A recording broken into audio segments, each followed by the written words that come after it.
In the wars of the future, whoever thinks fastest wins. Today, we're looking at how China is building an AI that's designed to think and act faster than any human opponent, and it could change the face of modern warfare forever. And it really all boils down to this one number, 43%. In some recent military simulations, a Chinese AI commander made critical battlefield decisions 43% faster than its human counterparts. And we're talking highly experienced officers here. So, yeah, that 43% advantage, it brings up a huge question. And that's what we're breaking down right now. How exactly is China building an AI that can literally outthink a person on the battlefield? All right, let's dive right into it, starting with this AI commander itself.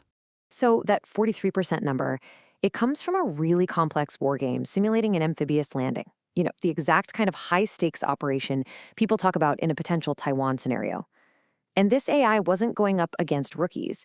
It was facing veteran People's Liberation Army officers, guys with an average of 12 years of experience. And the thing is, it didn't just keep pace.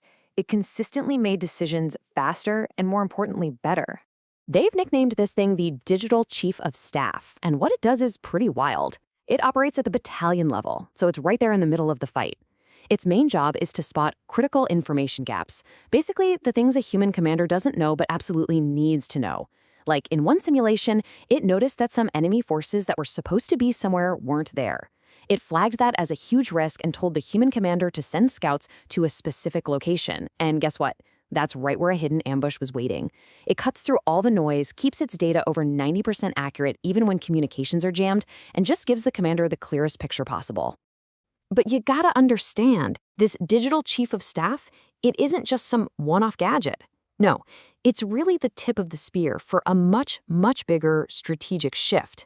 China's whole new doctrine for war. The official term is intelligentized warfare. And yeah, it's a bit of a mouthful, but it's a huge deal. This is the PLA's new dominant way of thinking about future fights. It basically puts it in writing that artificial intelligence, autonomous systems, and big data are absolutely essential to China's military. This isn't just an experiment anymore. It's official doctrine. To really get what intelligencization means, you have to see it as the third big step in the PLA's evolution. First, there was mechanization, just getting enough tanks, trucks, and hardware. Then came informatization, getting all those systems networked and talking to each other. And now we're at intelligencization, which is all about using AI to boost and maybe one day even replace human thinking on the battlefield. But here's where it gets really, really interesting. This whole push for AI creates this fascinating tension, what you could almost call an authoritarian paradox, right at the heart of China's entire military strategy. See, at its core, you've got two totally opposite ways of leading. In the West, the philosophy is mission command. You give your junior officers the goal, the commander's intent, and you trust them to take initiative to get it done. The PLA, though, is built on the complete opposite, absolute, centralized control that flows straight down from the Communist Party. It's all about reinforcing that rigid, top-down hierarchy. And that leads to this incredible insight. China isn't developing AI to empower its soldiers on the ground, the way you might expect. As this U.S. intelligence officer puts it, the PLA is looking at AI to offset mission command. In other words, they're using this cutting-edge tech to make their centralized system even faster and more efficient, doubling down on the hierarchy instead of flattening it. Okay, so how does this paradox, this whole tension between tight control and battlefield capability, how does that actually look when the technology hits the ground?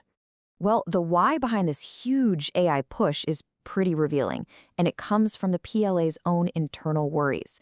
They have these slogans like the two inabilities, which basically say they're worried their officers aren't skilled enough to command in a modern war. When you have that kind of doubt about your own people, an AI digital chief of staff suddenly looks not just attractive, but maybe even necessary. And we're not just talking about decision-making. China is also pouring resources into using AI to get total battlefield awareness, to create what their own researchers call a nowhere-to-hide environment for the enemy. So get this. They have this new surveillance system that uses AI to watch the entire electromagnetic spectrum in real time. It can pick up enemy signals with a speed that no human team could ever match. It can even track civilian signals, like Starlink. And the AI is smart enough to tell the difference between military chatter and background noise. And here's the kicker. It can actually analyze enemy jamming, find the weak spots, and punch right through it to keep that crystal clear picture of the battle. So what does all of this mean for the US and its allies? Well, it's creating a really dangerous situation, something analysts are starting to call an asymmetry of restraint. China's pedal-to-the-metal approach on intelligentized warfare is basically a forcing mechanism. It's compelling the West to react, and fast. You can see this in huge US programs like JAD-2, which is trying to link every sensor from every branch of the military into one giant network. You also see it in strategic partnerships like AUKUS between Australia, the UK, and the US, which has a huge focus on sharing AI tech. But, and this is the key, the two sides are running this race very, very differently. The US and other democracies are guided by principles of responsible AI. They're moving carefully with all these ethical and legal guardrails in place. China, on the other hand, seems to have fewer of those constraints. They appear much more willing to take risks, to deploy systems that are maybe less tested, all to get an edge on the battlefield. For them, the main constraint isn't really ethics, it's political reliability. The AI must never undermine the party's control. And I want to be clear, this isn't some far-off academic debate. Western defense planners are taking this threat incredibly seriously. There are detailed intelligence reports, like the one you see here, that are picking apart every single piece of China's new doctrine, trying to figure out what it all means for the next war. Which leaves us with the central massive question of this whole thing. China is betting everything that AI can give them a decisive military advantage.